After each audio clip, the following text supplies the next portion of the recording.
I always believed our marriage was solid. My husband and I had been together for years, sharing routines, plans, and dreams. I thought I knew him completely. I thought he trusted me, and I trusted him. But over time, cracks began to appear, subtle at first. Quiet evenings spent apart, distant conversations, and the kind of emotional gap that no amount of reassurances could bridge. I tried to justify my behavior, convinced that it wasn't a big deal, that a little attention elsewhere wouldn't hurt anyone. I was wrong. The affair began quietly, almost imperceptibly. A few texts here, a few lunches there, innocent enough on the surface. But it grew, fueled by secrecy and thrill.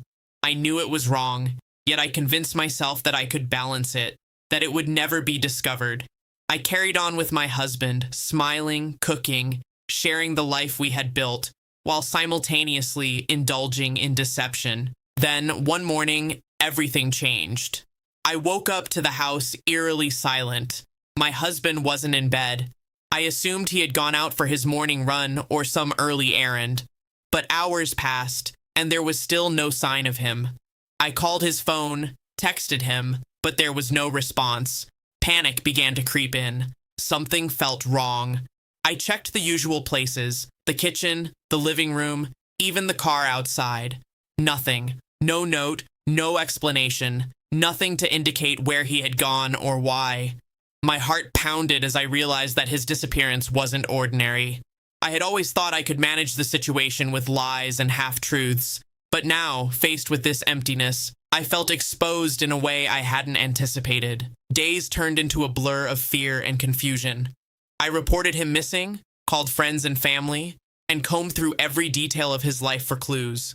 It was as if he had vanished into thin air. The authorities were puzzled. There was no struggle, no indication of foul play, nothing to suggest where he might have gone.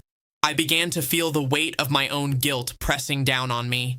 The affair I had thought I could hide, the betrayal I had justified, suddenly felt like it might have triggered something I couldn't control.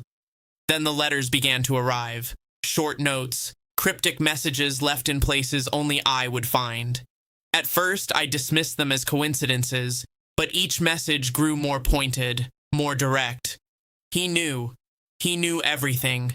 My heart sank with every word, every implication. The man I had deceived had disappeared, and yet, in his absence, he had left a trail that forced me to confront the truth I had tried so hard to avoid. I realized, with a chill I couldn't shake, that his disappearance wasn't random. It was deliberate. He had vanished to make a point, to reclaim power in a situation where I had undermined trust, loyalty, and love. Each day without him was a lesson in absence, a punishment for choices I had made, and a mirror reflecting the life I had jeopardized. Friends and neighbors began to notice my growing anxiety, my restless pacing, my distracted conversations. I tried to maintain composure, but inside, I was unraveling. The guilt, the fear, and the uncertainty merged into a suffocating weight. I began to understand that my actions had consequences far beyond what I had imagined. What had started as a thrill, a secret indulgence, had escalated into a void I could not fill, and the person I had betrayed had taken control in the most mysterious and absolute way. Weeks passed, and still there was no sign of him. I moved through the house, noticing the little things he had left behind. The coffee mug he always used, the jacket draped over the chair, the subtle scent of his cologne that lingered in the air. Each item was a reminder, a silent accusation, a question with no answer. I tried to rationalize, to hope that he would return, that this was some elaborate test or dramatic gesture meant to wake me up. But the absence persisted, and with it, the reality of my betrayal grew heavier. In the quiet moments, I replayed our years together in my mind. The smiles, the shared nights, the promises whispered in the dark.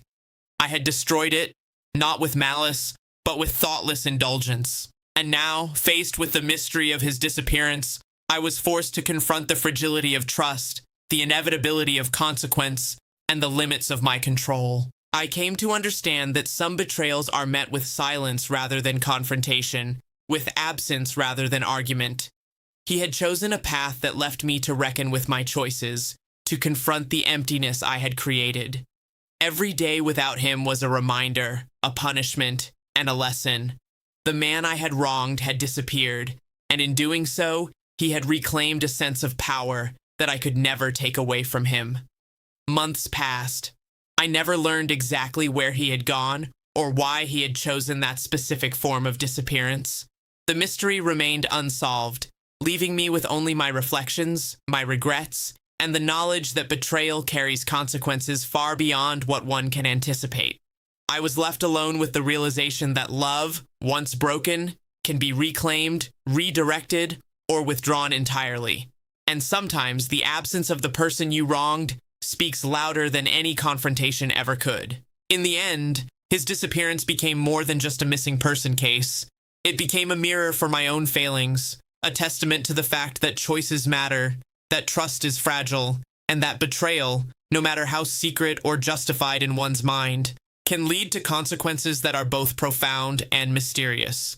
I had learned, too late, that actions have weight, that the people we hurt often find ways to reclaim themselves, and that sometimes the most powerful statements are made in silence.